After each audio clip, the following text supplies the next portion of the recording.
Hello, everyone. My name is Erik Suhonen. I'm head of technology at Project Liberty. This is Sara and Wendy, and we'll be doing a formal introduction for them in just a second. First, I wanted to just set a little bit of context of what we're talking about today. It's Web3 social media and networking, and how open protocols play into that. And we think that this is a really important time and a really important way for us to address a very serious problem. So first, let's talk about what's the problem set. What's the problem space? What are we trying to solve for? And we think that there's really a lot going on in terms of social media. In the Web2 world, there's been some challenges for a number of different constituents, for developers and for users, for brands, and for others within that ecosystem. We are very focused on developers, so let's start with that.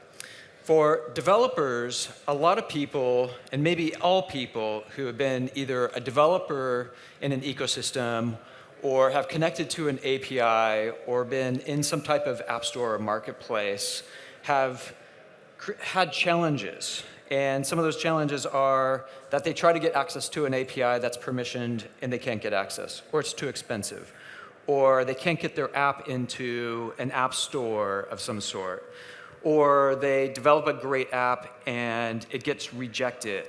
It's running for a while, building up a lot of users, and then they get deplatformed. And we think these are very serious problems that have continued to get worse over time. And this is true in Web2 social, but this is also true in Web 1 and Web 2 just in general.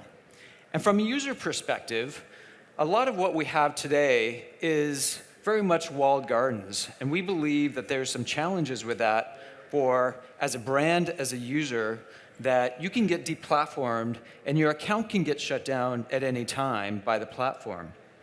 We also think that there's a better way of doing social media, such as that if I want to follow you and I'm on Twitter and you're on TikTok, I can't do that right now. If I want to take my followers and my social graph from Instagram over to YouTube, I can't do that. And we believe that with Web3, there's a new opportunity, a new way of interoperating where we can create the ability. Just as I can send you an email, all I need is your email address. I don't need to know if you're using Yahoo or Gmail or Microsoft or any other email client. I know that there's an underlying standard, SMTP, that will get my email to you.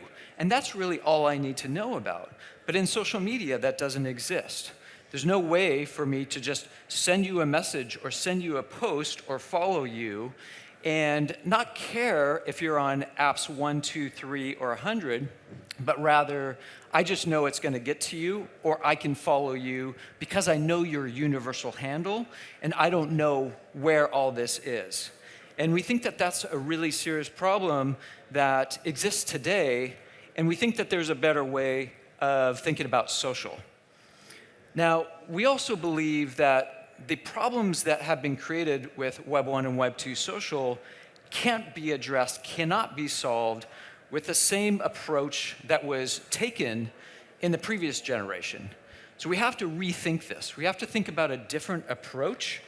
And we believe that public and decentralized and ethical are really three of the core pieces that will help us to take a different approach and really rethink how to solve this important problem. And public is all about openness. It's about transparency. It's about not having to get permission to get access to the tech, to the protocol, to an API. And that we think is really important. Decentralization is really key too. As we think about this new world and what we're in right now, that there's a better way of being much more community-oriented, and blockchain is just an incredible way for us to do this. And the ethical piece is also very interesting because some of the issues that we have today with social networking, social media, is partly because the policies and the ethical considerations were kind of come in a little bit late into the game after technology. So that's the approach that we're thinking about, that problem set. Now, today we're going to talk about that, and with our panelists here, we're going to talk about what are the ways to think about this, approach this, and solve this for developers, for users, brands, and creators. And what are the considerations? What are the pros and cons of these different approaches? Because there's not always a perfect way that's going to do this. And as a part of Project Liberty, we're a nonprofit. We're the stewards of a new technology called Decentralized Social Networking Protocol. It's an open protocol available to you today. It's out there on GitHub. And we're going to talk about open protocols and why that's important. And as a nonprofit, we also really think about the governance piece of it and the technology, and bring together a number of different experts around the world, including Wendy and Sara that we have on the stage, as our advisory council. In fact, we put together an advisory council because we at Project Liberty know that we don't have all the answers, but rather, how do we get thought leaders and the right community and the right experts to help us to think through the right governance, the right technology, the right architecture. And that's going to work over time. And in addition to the two panelists here on the stage, we also have brought on David Clark, Sandy Pentland, and Deb Roy, some incredible people who you might have heard of in the academia space. David Clark, for instance, was one of the kind of early inventors of TCP/IP. So, of course, everything is running across TCP/IP as an open protocol. And that's really kind of what we're focused on, to make sure that we're developing this open protocol for everybody. So with that as context, I'm going to let our two panelists introduce themselves. Wendy, do you want to start? Sure. Thanks so much, Erik.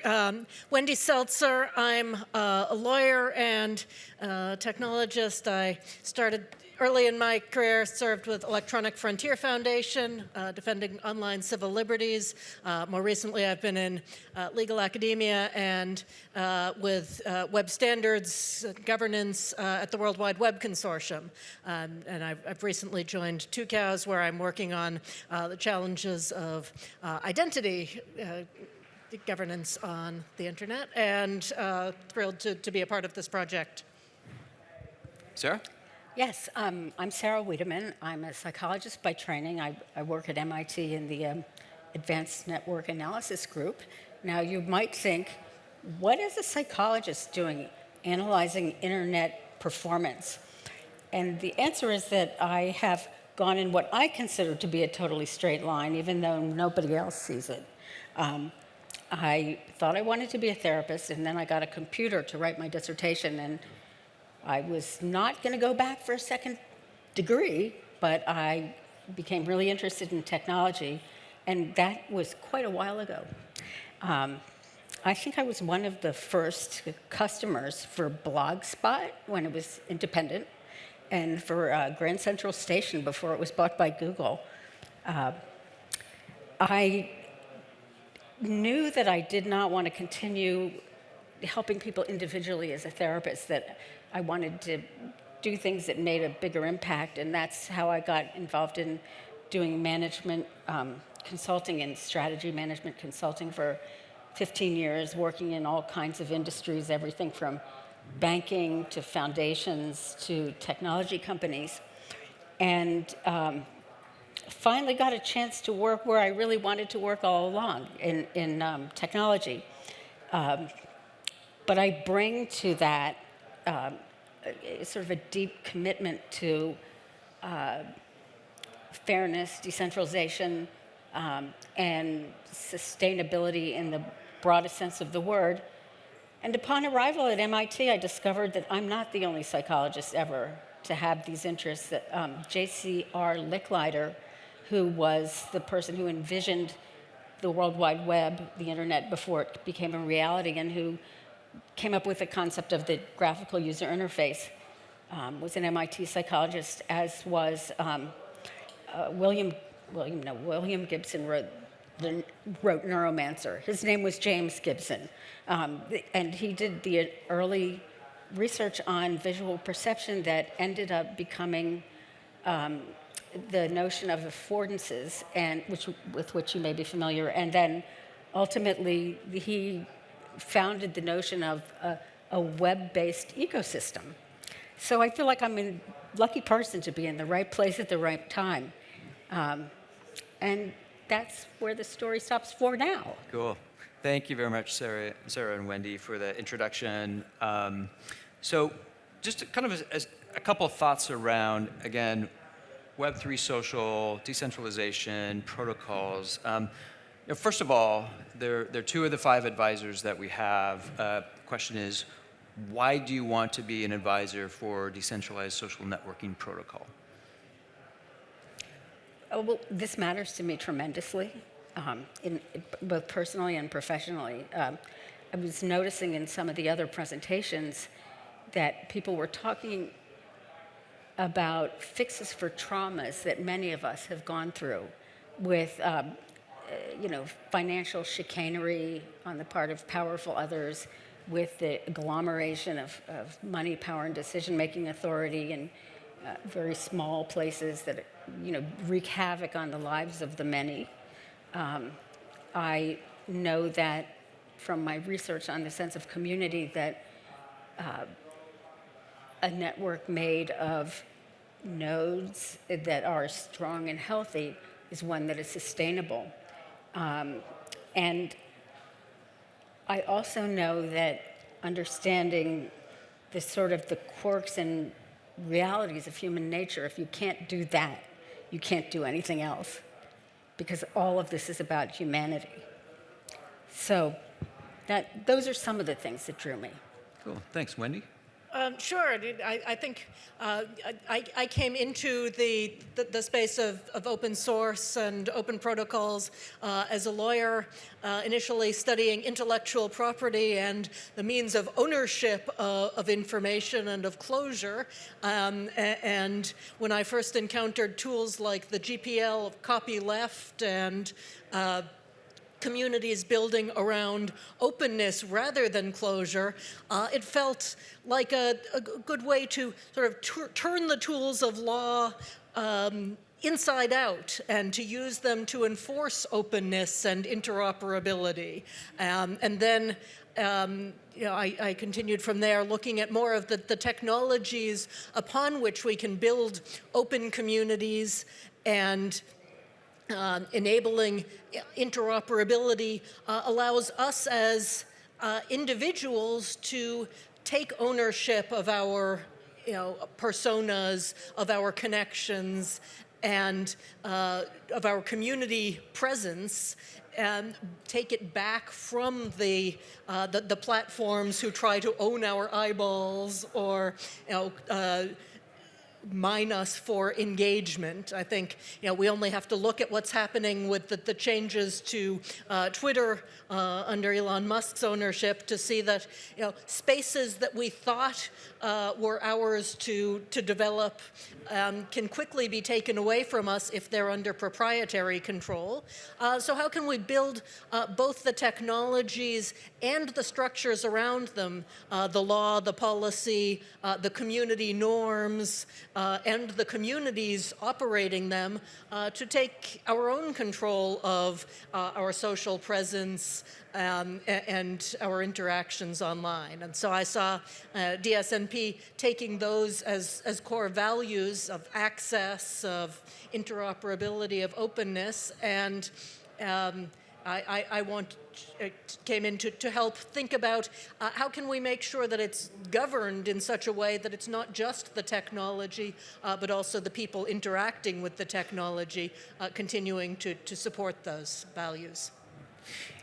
And both of them talked about values, community, people, humanity, and there's so much there when you start to talk about social. And so we, as I mentioned, take a very values-based approach, really think about this ethically and from a governance perspective. So some of the values for Project Liberty that we're working with for decentralized social networking protocol include agency, openness, innovation, and collaboration. And a lot of the decisions we make really are based on core values, including those. So question to both of you then, if you think about those core values, how do you think about those as values for technology and technology development and social media? Well, I'm currently engaged in a massive research study looking at the affordances of social media and how different social networking sites exploit people's emotions to gain advertising dollars. And I found some really, really interesting things. For example, a lot of the hate groups online are, they actually, while they're being hateful, they experience a lot of physiological arousal, otherwise known as excitement. And so there are studies, empirical studies endlessly about showing that becoming all hot and bothered about the moral outrages committed by people you don't know causes them to do things like shame complete strangers, plan attacks on people who they perceive to be different from themselves, and so forth. I think that all human interaction requires friction.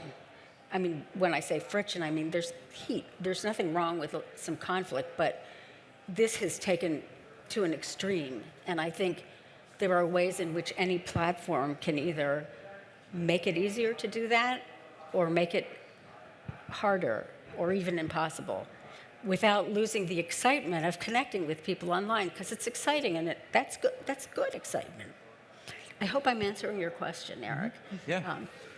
Yeah, I'll pick up on the value of agency that you mentioned, because that's one that I hear in a lot of the conversations around Web3, that it's putting, the decentralized technology is putting agency back into the hands of individuals, that we own our identities, our wallets, our interactions with Web3 technology in ways that has often been taken away from us in a lot of the popular sites and applications of Web2. Our identities shouldn't be, what we create on third-party platforms, subject to them deciding that their business model is different and now we're just targets for advertisements, or will be sold to the highest bidder in the next iteration of their product. We should own the core of our identity. We should have choices about how we present and what we want to present in different contexts. Sometimes I'm a friend and sharing photographs from social activities. Other times I'm a patient talking to my doctor about medical conditions. Other times I'm part of a governance group and trying to share opinions and pieces of experience to help inform a democratic process. And for each of those, it should be up to us participating to decide what to disclose, and then to have the infrastructures that allow others to verify that, to validate the experience, to share the context and join in those experiences. And I think tying that back to individual agency is critical to making sure that the Web3 is the web we want, Right. and not just that a few centralized corporations deign to provide to us. As a matter of fact, just to comment on that, I read an article that was published in the Journal of the World Economic Forum at Davos a couple of years ago that suggested that personal information was like a gusher oil well, just spewing cash. It's like, these are not their boundaries to set. These are our boundaries to set. And, information that is extremely important and relevant in a private conversation with your doctor should not be something that can be bought and sold or used against you by some anonymous party. Yeah. Here. Yeah, that's great. And it's one of the things that really pulled me in, too, when I first read the Bitcoin white paper and some of the concepts around sovereignty and agency that I think have really been developed into Web3 that I think are super important. Now, we talk a lot about being a socially aware web, and I'd like to get your thoughts on how you think about socially aware web as we're developing this in a way where it's good for humanity, good for democracy. Yeah, so part of what I think about is how do we provide an identity layer in the technology so that there's a place that we can put those identity components, and so that applications can talk to us as people and personas without having to reinvent that framework in each case. So that's part of what standards can help us to do, so that there's a consistent way to build for identity, and then that lets us develop these common notions of how we present and share, and how we use newer tools, mathematical and cryptographic tools like zero knowledge and secret sharing to help build up that privacy as well as identity, because the core to allowing me to present myself as I choose is also to allow me not to present what I choose, to step off the stage with some parts of persona, and to determine when I will and won't share those components. Mm-hmm. I think that when you talk about being socially aware, it means being cognizant of the subtleties of the ways in which people interact with one another, and with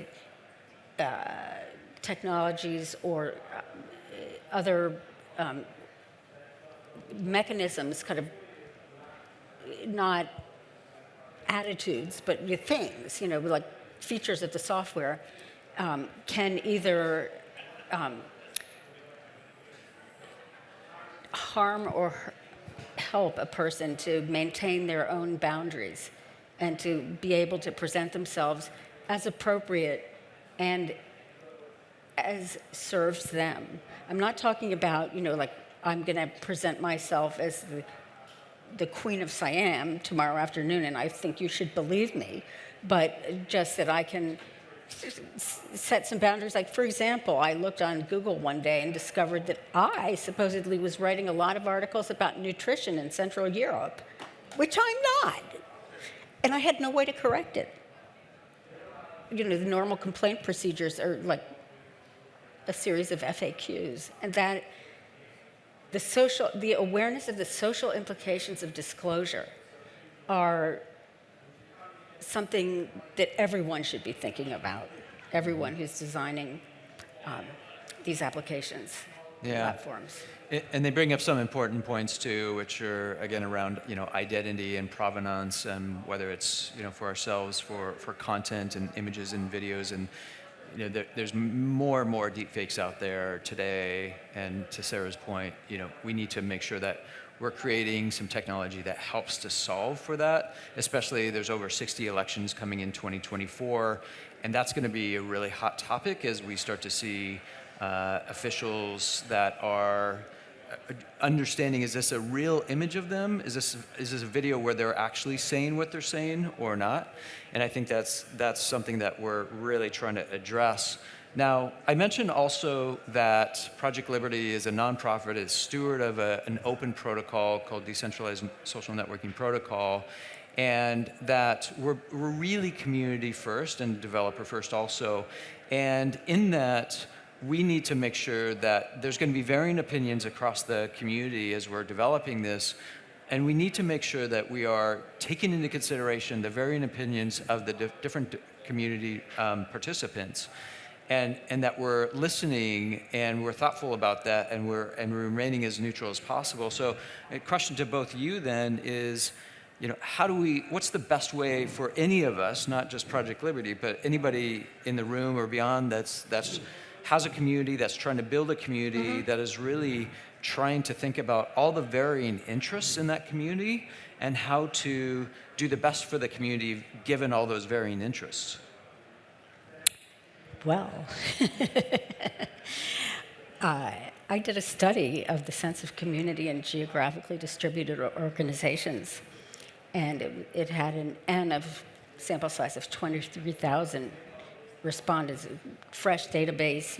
I wrote the protocols for the research myself and pre-tested them. And so I have concrete findings about what can help build a sense of community. Sense of community is profoundly important. My research showed that it drives engagement, meaning time and resources devoted to the community in one way or another. In the social sciences, a predictive, pardon my statistics, but an F test is of a regression coefficient rarely goes above 0.4, and I found I could predict 64% of the variance in engagement and willingness to commit personal funds to the community based on several things. One of them was responsiveness to the community's needs. So, sending them to voicemail jail is not the thing to do. When people complain, even if their complaints sound harebrained to you, you need to pay attention. Actually, complaint analysis is a wonderful way to find out how to be better and then make people happy. Another thing is that leaders of an organization, their expectations are different. Leaders of a community are expected to look forward, to be kind of a bellwether, to keep people prepared for what's coming in the future. And the people who actually work in the community, the most important thing they can do is pay attention. Pay attention not with like stupid surveys that make me blanch that, 5 stars, 4 stars, or that's a nonsense. And it's a form of oppression for a lot of retail workers. But actually hearing what they have to say, when they have to say it, and inviting it and then responding to it.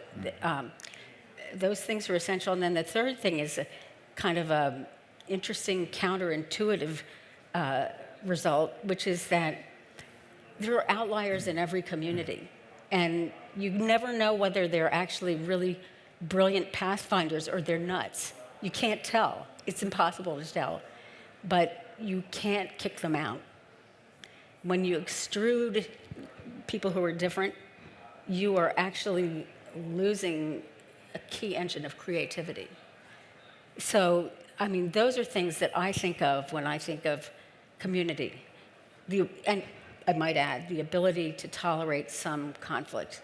Not lethal conflict, not deadly conflict, but people disagree. And actually it makes it more attractive to them. Thanks, Sarah. Wendy? Yeah, thanks. And also I'll pick up on a different angle from the question.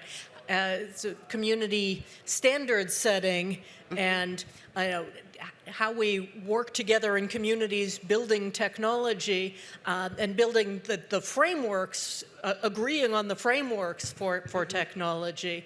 Coming from 10 years at W3C, the voluntary consensus multi-stakeholder process was sort of critical to the development of a lot of open web technology. Now, the open is distinct from proprietary under the control of one company who's sort of offering something on a take it or leave it basis. Web protocols are developed by the community of interested parties who can convince enough other people that it's better to work together on something that meets most of your needs than to work alone on something that may meet all of your needs and not enough to gather critical mass to make the thing succeed. And so one of the things that excites me a lot in this community is seeing people who are working together and seeing how their modules fit together and where they have sort of shared needs and use cases that can build together. It's great to see use of standards that came up through W3C, like the DIDs and verifiable claims, and then to think about how we build open fora for addition of new protocols like DSNP, how we make sure that those are open to community input, that they are fair, open discussion processes of new feature requests and new ideas, that they're perceived as fair to those both working with them and those outside, and that it's clear that good ideas can have a place. I think we've also seen increasing attention to the inclusiveness of the community, that we really need to make sure that our design work and our standards work is encompassing all of those who more expecting to use or develop the technology, including those who are disadvantaged and may not have the same opportunities to get involved and participate without a specific outreach. And the communities that do best, that really reaching out to include participants of different abilities, of different needs, from different backgrounds, from different socioeconomic and geographic areas, are both design better products because they meet a more varied set of needs, and are better, more humane, more ethical technology development. Those are great lessons, and Beautiful. really, hopefully, did you have something to add? Well, I was just saying that I loved what she said. And actually, I think that one sort of little mental quirk that too many people suffer from is that you think that you're supposed to change other people, but that you don't expect that you'll have to change it all. And the fact is, you can't change another person, and you certainly cannot engage in a change process unless you are willing to be changed by it. And I know in my own life, some of the things that have been shocking or difficult for me, moving to a very different culture at a very young age, for example, actually really helped me be a different person, and a person I like a lot better, and who has much more of a sense of the beauty of the world. And I wouldn't have ever had that if I hadn't allowed myself to be changed by that process, if I had just tried to foist it on somebody else. Yeah, great insights. And we're all part of a community. Some of us are creating a community, managing a community. We're all part of Polkadot community. And so I think all these lessons are really critical, whether we're thinking about how to manage a community and what some of those take that, Sara mentioned, for instance, and then also kind of participating in the community. And if you're a small developer and there's some bigger developers in the community and you want your voice to be heard, I think that's also really important. And hopefully some of those lessons help with some of that. We've also talked about values of openness. I think the Web3 ethos is very much about open source, and open community and permissionless, a lot of these values that I think are really critical, that a lot of us are in this space because of that. And while there's amazing examples of open protocols, HTTP and TCP/IP and SMTP and others that we all use every day and have been just transformative for our lives, but there's also trade-offs of open protocols versus proprietary systems. And it's something we think a lot about and discuss a lot about and try to get input from the community. So question to both of you then is, as everybody is thinking about open protocols, whether kind of creating or leveraging versus proprietary systems that also can in some cases have their benefits, how do you think about those trade-offs between those?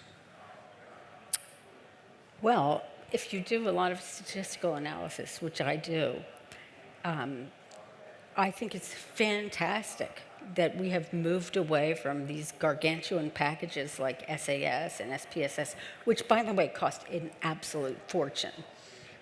But they're integrated. That's the thing. They're an integrated package. And like a lot of times, if you're doing something sort of like very particular, some weird form of cluster analysis, you're going to spend a lot of time shopping for an open source library or package to do that. So I think one of the conclusions that I'm tentatively reaching is that, cooperation, openness, piecing together something new is time-consuming, and that's part of the price of building something new and something that's accessible to all people. Because I don't want to pay for SAS. I'd much rather use R, but I sure spend or Python or whatever. But I spend a lot of time shopping for exactly what I'm looking for and trying to decide whether it's appropriate. And I don't know the answer to that. Well, one of the complaints that we always hear about open standards is they're slow. Consensus is a slow process. Yep. Discussion and hearing from people and explaining for the third and fourth and fifth time why an idea that someone's bringing in isn't one that the whole group can live with takes a long time. And so, what are the advantages that we get in exchange for that slowness? I think it's a better standard at meeting the needs of the community, that everyone who's participating should at least have heard why their idea didn't make it in, have had a chance to get their ideas into the mix, had a chance to get their use cases addressed, and if they weren't, because no package can do everything for everyone, at least feel that it was a fair process that ultimately didn't go in their direction.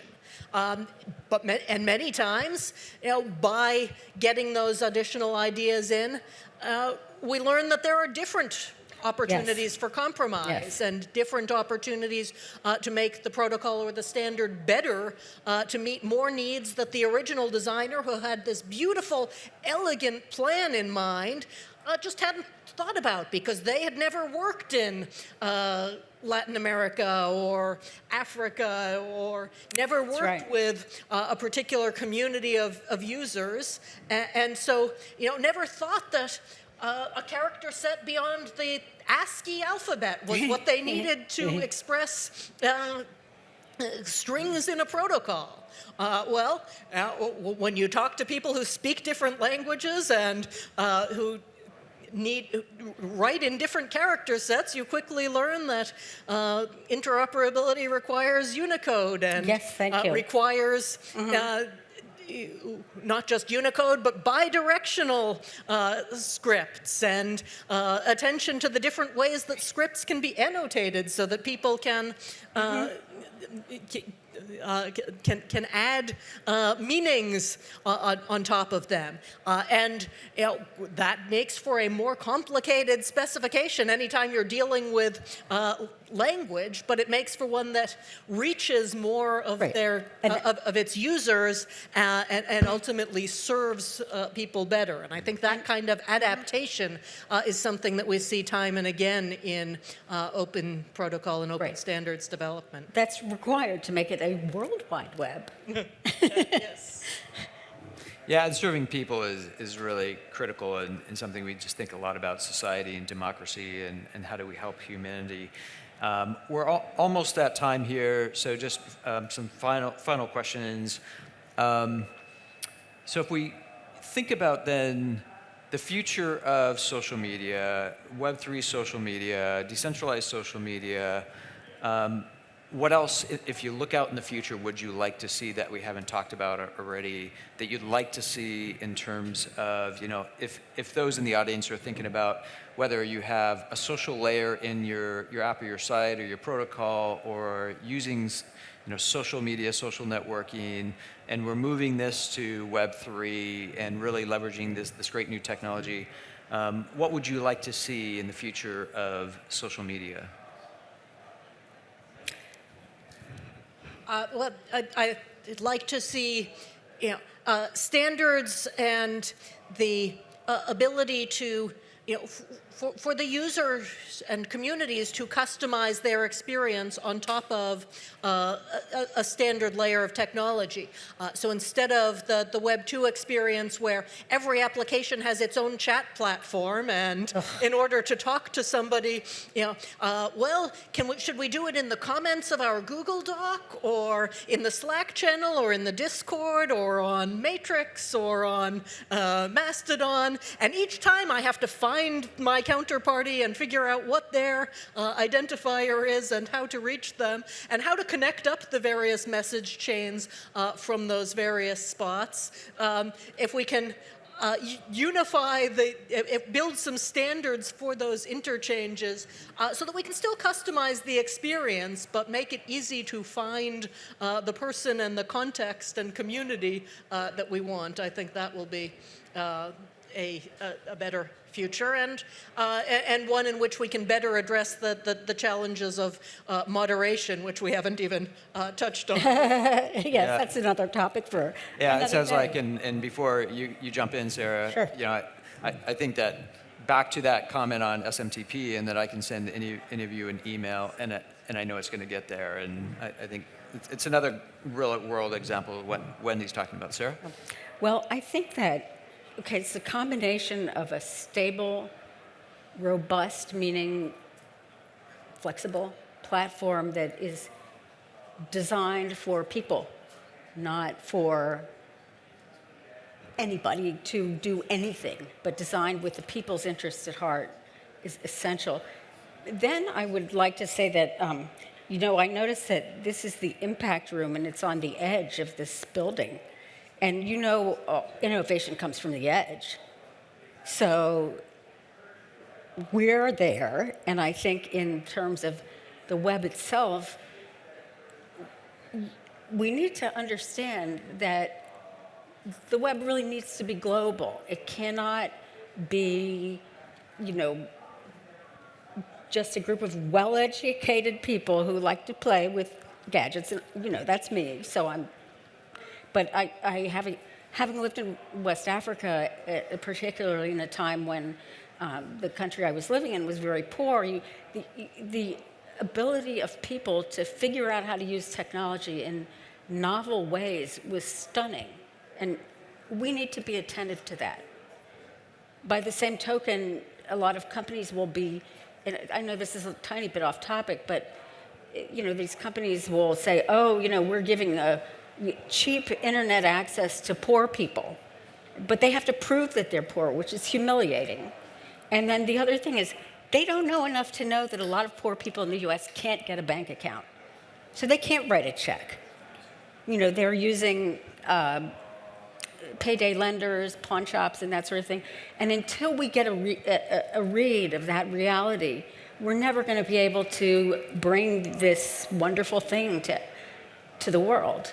Yeah, that's a great point. People first, people-oriented. I love that, Sarah. And final question before we wrap up. Words of wisdom to the audience, anybody online, offline, that we kind of think about, what they're doing in this ecosystem, in this community. Any final ways that you can kind of share your thoughts and ways to help people out there? Well, that presumes I think I'm wise.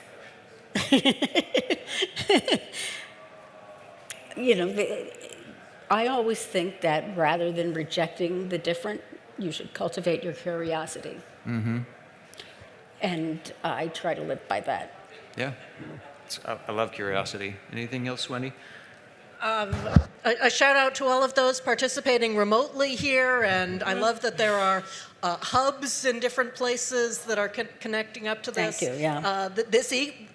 We're building an ecosystem, and I love that there are multiple communities and lots of different opportunities for application building and connection, and I can't wait to see what you're designing and developing.